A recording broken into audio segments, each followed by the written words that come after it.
부활은 우리에게 소망을 주는 하나님의 사랑입니다. 믿으십니까? 13년 만에 깨어날 수 있구나, 다시 소생할 수 있구나 라는 것을 생각하게 됩니다. 며칠 전 우리 이차희 집사님 신방하게 되었습니다. 11년 전 뇌출혈로 몸의 반이 불편하십니다. 걸으시기는 하지만 아주 불편한 몸을 이끌고 교회에 오시고 또 전동차를 타고 다니시면서 그 행동을 하십니다. 신방하는데 그런 말을 하십니다. 제 발가락이 자꾸 이렇게 움직여진다고, 그리고 이 반쪽이 자꾸 아프다고, 전혀 감각이 없던 그곳이 통증을 느끼기 시작한다고, 그리고 발을 디뎌보니까 발에 힘이 조금 주어진다고. 얼마나 되셨어요? 11년 되었습니다. 이게 뭐지? 하는 생각을 들게 했습니다. 사랑하는 성도 여러분, 부활을 통해서 우리 쓰러진 성도님이 일어날 줄로 믿습니다. 우리가 기도하면 하나님께서 소생시켜 주시는 그 놀라운 기적이 일어날 수 있음을 저희들은 믿습니다. 부활은 우리에게 이런 소망을 주는 놀라운 사건입니다. 이 사건을 내가 믿느냐 안 믿느냐에 달려 있습니다. 정말 하나님은 우리에게 주신 놀라운 기적과 같은 이 믿음의 사실을 우리는 잊어버리고 살아간다면 예수를 믿는 사람으로서 너무 억울한 일입니다. 하나님은 우리에게 이런 부활의 기쁜 소식을 우리에게 전해주셨고, 예수님은 몸소 이 땅에 오셔서 죽었다가 다시 살아나면서 내게 부활의 역사가 있고 영생함이 있고 천국이 있음을 몸소 보여주었는데 왜 우리는 믿어지지 않는 것이 참 안타깝습니다. 사랑하는 성도 여러분, 부활은 죽어서 경험하는 것이 아니라 살아서도 경험할 수 있음을 믿으시기를 바랍니다. 예수님의 부활은 패자부활전입니다. 다시 일어날 수 있는 힘을 주시는 그 놀라운 은혜를 오늘 말씀을 통해서 우리에게 가르쳐 주십니다. 여러분, 부활의 예수님을 만난 사람들의 행동이 어떤 행동이었는가 오늘 본문은 이야기하고 있는데, 첫째는 부활하신 예수님을 만난 사람들의 변화가 일어납니다. 그 변화의 첫 번째가 눈이 밝아졌다고 31절에 말하고 있습니다. 16절에 보면 눈이 가리워졌다 이렇게 표현되고 31절에 와서 눈이 밝아졌다라고 표현되는 것을 보면 누군가가 눈을 가려버렸습니다. 여러분, 오늘의 이 사건은 엠마오로 가는 두 제자의 사건을 이어서 예수님이 하는 이야기입니다. 이 엠마오의 두 제자의 사건은 이렇습니다. 예수님이 십자가상에서 돌아가시고 나서 실망했습니다. 이제 예수님이 죽어버렸으니 따라다녀야 할 선생님을 잃어버렸습니다. 그래서 우리는 뭐하고 살지? 라고 생각하다가 고향으로 돌아가자라고 생각하고 두 제자가 고향으로 내려가고 있었습니다.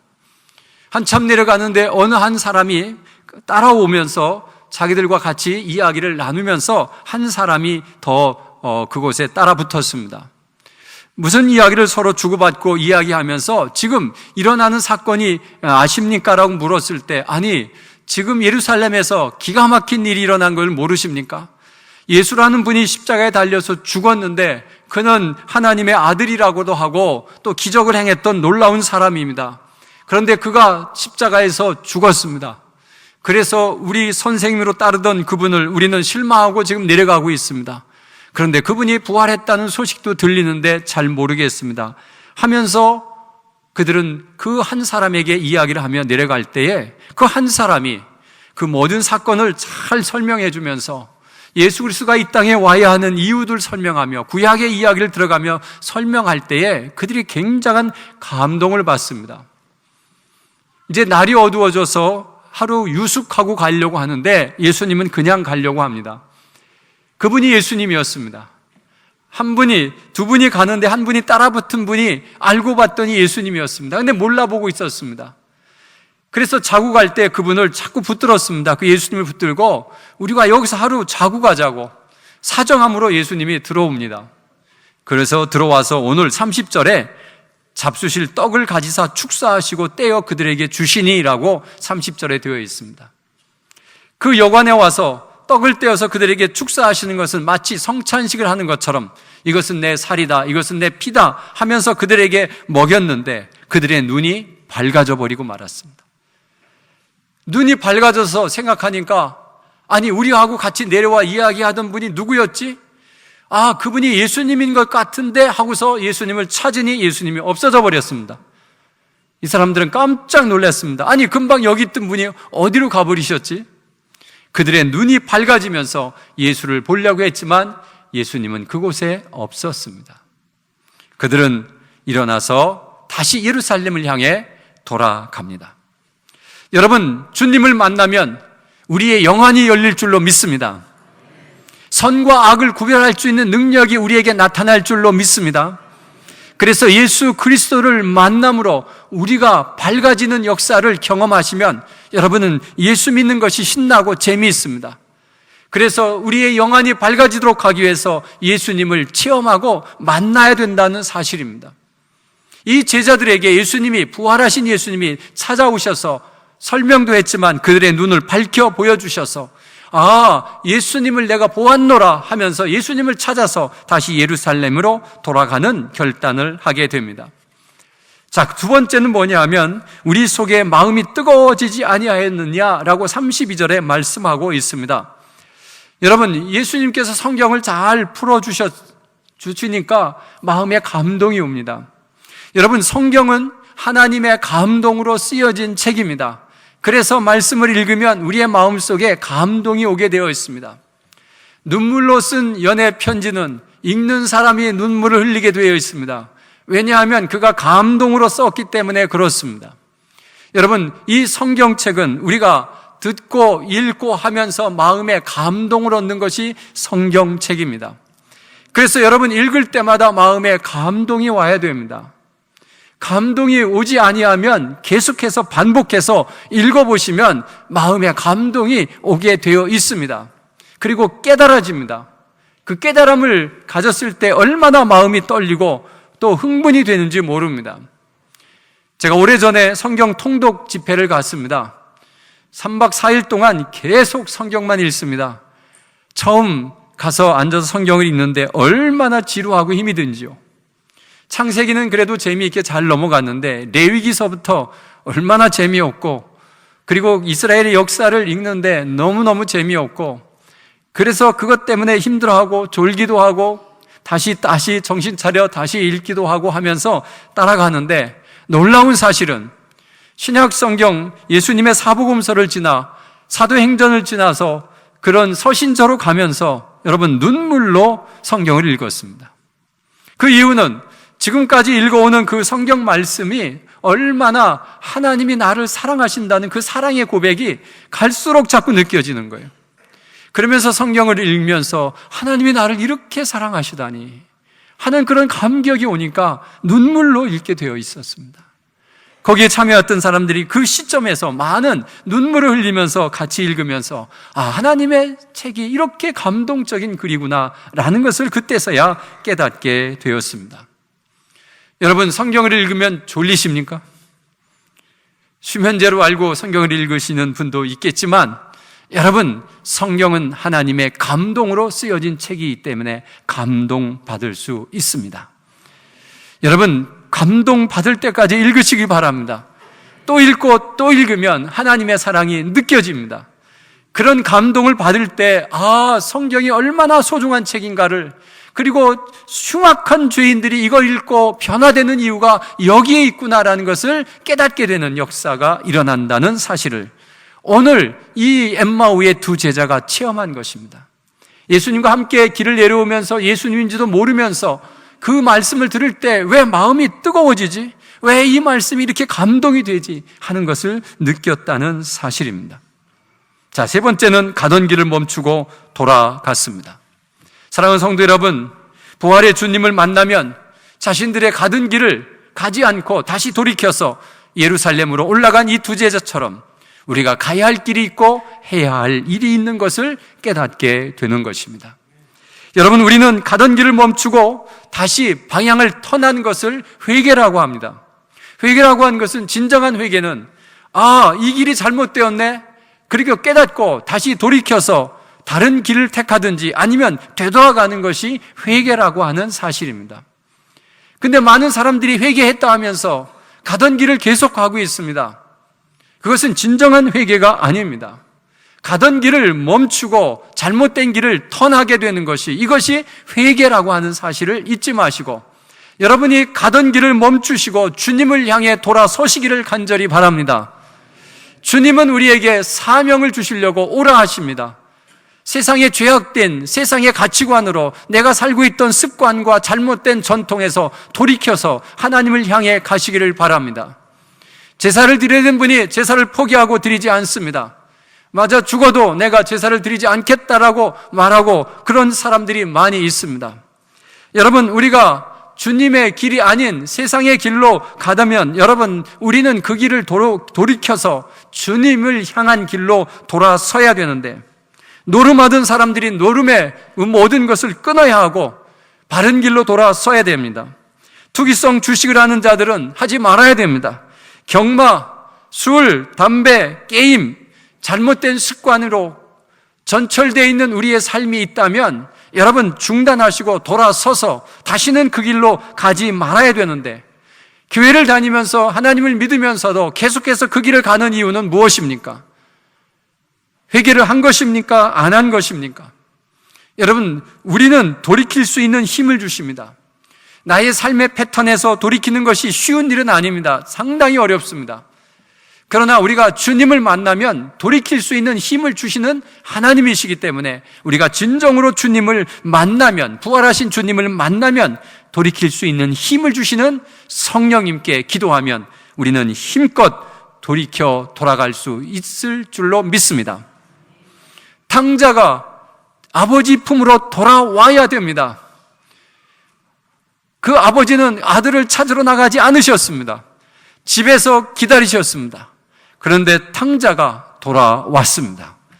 그는 환영했고 끌어안아줬고 옷을 새로 입혔고 맛있는 거로 먹여주면서 그를 열렬히 환영하는 그 주님을 여러분 잊지 마시고 주님 앞으로 돌아오는 우리 모두가 되시기를 간절히 바랍니다. 네 번째는 놀랍고 무서워했다고 37절에 말씀하고 있습니다. 그 이유는 예수님이 영인가? 지금 내가 꿈을 꾸고 있는 건가? 아니, 얼마 전에 십자가에서 죽으셨는데, 3일 전에 죽으셨는데, 아니 지금 여기 와 계신 것이 도대체 뭐야? 하면서 그들은 굉장히 두려워했습니다. 예수님께서 내 손을 만져봐라. 그리고 생선이 있느냐? 가져와라 하면서 생선을 먹어 보이면서, 내가 영체가 아니고 내가 육신을 그대로 입고 다시 살아났다, 만져봐라, 느껴봐라 하면서 계속해서 그 모든 의심을 떨쳐버리려고 예수님께서는 그 제자들에게 계속해서 나타나셔서 그 이야기를 지금 계속하고 있는 것이 오늘의 본문입니다. 이 사람들은 두려워한 것뿐이 아니라 마음의 의심까지 일어났습니다. 도대체 이것이 믿어질 수 있는 거야? 어떻게 죽은 사람이 살아난단 말이야? 이건 말도 안 되는 얘기야. 이건 뭐에서 홀린 것 아니야? 우리가 뭔가 착시 현상을 일으키는 거 아니야? 이러면서 계속 의심하고 있을 때 예수님은 더 찾아오셔서 만져봐라. 생선 없느냐? 내가 먹어 보이겠다 하고서 먹어 보이면서 제발 의심하지 말고 믿어라. 그렇게 말씀하셨습니다. 여러분, 부활의 예수님을 믿으십니까? 이것은 믿음인데 정말 소중한 믿음입니다. 그러면 그 부활을 경험하는 그 예수님은 어떤 행동을 하셨나? 그 사람들을 만나면서 어떤 행동을 하셨나 봤더니 떡을 떼어 축사하셨습니다. 아까 성찬식을 하는 걸 축사하셨고요. 두 번째는 성경을 풀어주셨습니다. 성경의 이야기를 쭉 했을 때 그들이 감동받았습니다. 또 하나는 이제 너희들이 평강이 있을지어다 라고 평강을 외쳤습니다. 왜 평강을 외쳤을까? 우리는 생각해 봐야 됩니다. 부활하신 예수님이 만나는 사람마다 제일 먼저 하는 것은 너희에게 평강이 있을지어다 라고 말씀하십니다. 그 이유는 뭐냐? 내가 죽음의 권세를 이기고 살아났다. 이 세상에 가장 두려운 것이 죽음인데 죽음을 두려워하지 말라. 근심 걱정하지 말라. 정말 이제는 모든 것이 끝나는 그런 상황 속에서 내가 살아났노라. 그러니 너희들은 나를 믿고 평강을 얻기를 원한다 하시는 예수님의 간절한 마음의 인사였습니다. 이것을 히브리 말로 샬롬이라고 하는데, 여러분, 우리가 예수 그리스도 부활의 예수님을 만나면 우리의 마음속에 평강이 임할 줄로 믿습니다. 부활하신 예수님을 만나면 우리의 마음속에 죽음의 두려운 공포가 벗어납니다. 그리고 이 세상에 수많은 의심과 수많은 걱정과 근심과 이런 것들이 다 떠납니다. 그러므로 우리에게 다가오는 것은 하나님의 평강이 우리에게 임할 줄로 믿습니다. 부활의 주님을 만나 우리의 마음속에 진정한 평강을 누리는 자, 이것이 부활의 신앙을 분명히 믿고 따르는 자들이라 말할 수 있습니다. 예수님은 이 모든 일의 증인이라고 우리에게 선포해 주셨습니다. 오늘의 마지막 절에 예수님이 그렇게 말씀하십니다. 너희는 이 모든 일의 증인이라. 지금 내가 살아있는 현장을 너희들이 봤지. 내 아픈 자국을 만져봤지. 그리고 내가 생선을 먹는 것을 봤지. 너희들이 내가 부활했다고 하는 증인이 이제는 되어야 된다고 하는 사실을 분명하게 얘기하며 이 모든 일의 증인이라, 그렇게 예수님은 제자들에게 말씀해 주셨습니다. 말씀의 결론을 맺겠습니다. 사랑하는 성도 여러분, 부활의 예수님을 믿으셔야 합니다. 안 믿어서 큰 문제가 일어납니다. 여러분, 부활의 예수님을 믿는 것은 영생함이 있음을 증명하는 일이었습니다. 죽으면 끝이다 라는 생각을 했는데 이분이 죽었습니다. 그래서 끝났구나, 제자들도 다 돌아가 버렸습니다. 그런데 3일 만에 살아나셨습니다.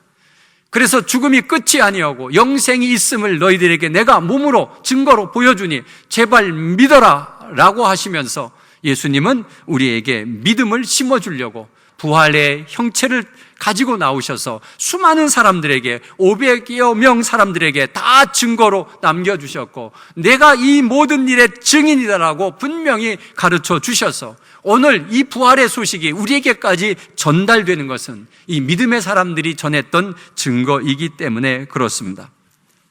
부활을 믿어야 영생함을 믿는 것입니다. 영생함을 믿어야 천국에 가는 것입니다. 이 신앙이 흔들리면 영원한 세계로 들어갈 수 없습니다. 사랑하는 성도 여러분, 부활하신 예수님을 만나면 두려움과 근심과 걱정에서 벗어나야 합니다. 인생의 마침표를 찍지 마십시오. 죽고 싶다 말하지 마십시오. 포기하고 싶다 생각하지 마십시오. 나는 이제 망했다 결정하지 마십시오. 이제 우리 끝장내자 선포하지 마십시오. 예수 그리스도가 다시 살아나셨으면 우리는 죽음의 끝이 아닌 것처럼 우리 인생도 끝날 수가 없습니다. 다시 살아날 수 있고 다시 능력을 입을 수 있습니다. 주님의 부활은 패자부활전입니다. 진 것 같지만 다시 일어날 수 있는 힘이 우리에게 있음을 믿고 우리는 다시 한번 일어나는 그 놀라운 은혜를 경험해야 됩니다. 사랑하는 성도 여러분, 그 모든 두려움에서 벗어나면 우리의 마음속에 평안이 임할 줄로 믿습니다. 여러분, 부활의 주님을 만나셨으면 평안하시기를 바랍니다. 여러분이 가지고 있는 근심과 걱정과 두려움과 그 모든 것들을 예수 그리스도의 십자가에 걸어놓으시고 부활하신 예수님께 모두 맡기시고 여러분의 마음속에 진정한 평안이 임하기를 간절히 바랍니다. 하나님이 주시는 그 평안을 누릴 때마다 우리의 마음속에 행복이 느껴질 줄로 믿습니다. 이 세상 사는 맛이 느껴질 줄로 믿습니다. 그 평안이 주님의 부활하신 주님 안에 있음을 믿으시고 평안히 여러분 신앙생활 열심히 하시기를 간절히 바랍니다. 네 번째는 여러분, 성경이 깨달아줘야 합니다. 그냥 무조건 믿어, 그냥 부활하셨대, 이것이 아니라 성경의 근거를 가지고 왜 부활하셨는지, 왜 이런 일이 일어났는지를 여러분 배우셔야 아 그렇구나 라고 믿어지는 것입니다. 무조건 믿으라고 하는 것은 잘못된 것입니다. 그래서 말씀을 배우고 그 말씀을 증명하는 삶 속에서 경험하고 체험하면서 와, 예수님은 살아계시다, 나와 함께 하시다 라고 하는 확실한 근거를 잡으시고 예수 믿는 여러분 되시기를 간절히 바랍니다. 여러분, 이 부활의 사건이 믿어지면 증인의 삶을 사시기를 바랍니다. 주님이 우리에게 부탁한 것처럼 여러분, 이제 이 모든 일에 너는 증인이다 말씀하셨사오니, 여러분, 내가 우리의 삶 속에서, 나의 직장 속에서, 내가 만나는 모든 사람들 속에서 예수 부활하셨습니다, 나는 이것을 믿습니다 라는 강력한 믿음의 증인이 되시기를 간절히 바랍니다. 교회에서 부활했다라고 아무리 선포해봐야 별 의미 없습니다. 믿지 않는 자에게 예수 그리스도가 부활하여 영생함이 있고 천국이 있음을 믿어야 된다라고 증거할 수 있는 강하고 담대한 신앙의 용사들이 되시기를 간절히 바랍니다. 기도하겠습니다. 사랑의 하나님, 감사합니다. 부활하셔서 우리에게 영생함을 보여주신 주님, 그 부활의 사건을 믿음으로 우리의 두려움에서 벗어나 우리의 마음속에 평안함이 오며 내가 복음을 전할 수 있는 담력을 허락하신 것 감사합니다.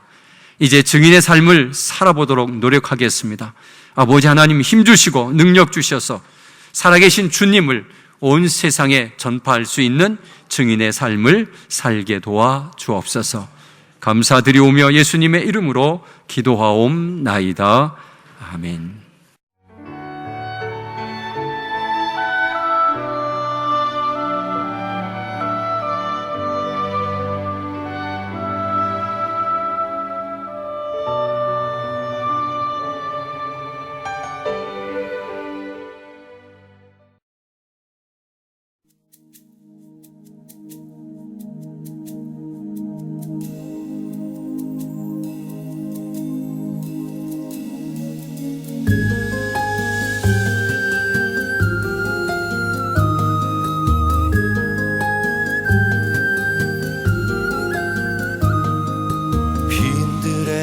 마른 풀같이 시들은 나의 영혼,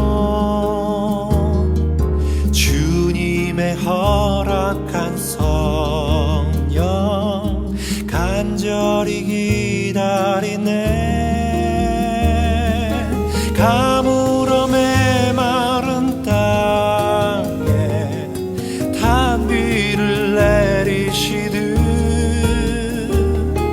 성령의 단비를 부어 새 생명 주옵소서.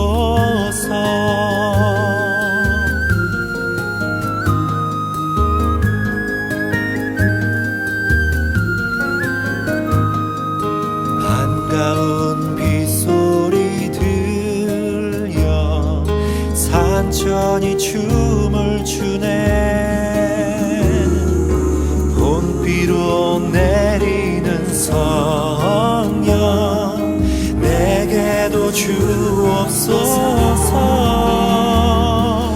가물어 메마른 땅에 단비를 내리시듯 성령의 단비를 부어 새 생명 주옵소서.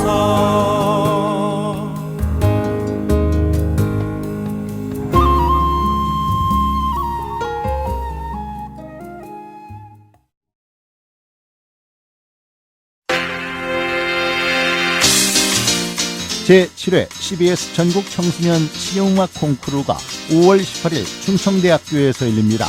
실용음악 콩쿠르는 초중고와 대학 일반부로 나누어 보컬과 기타, 피아노, 드럼 등의 부문별로 재능을 겨루게 됩니다. 특히 올해는 K-POP 부문이 신설되었습니다. 대상에는 문화체육관광부 장관상과 상금 300만 원이 주어지고 각 부문별 최우수 상에는 100만 원씩의 상금이 주어집니다. 참가 신청은 4월 15일부터 5월 13일까지며 자세한 사항은 청주 CBS 총무국으로 문의하시기 바랍니다.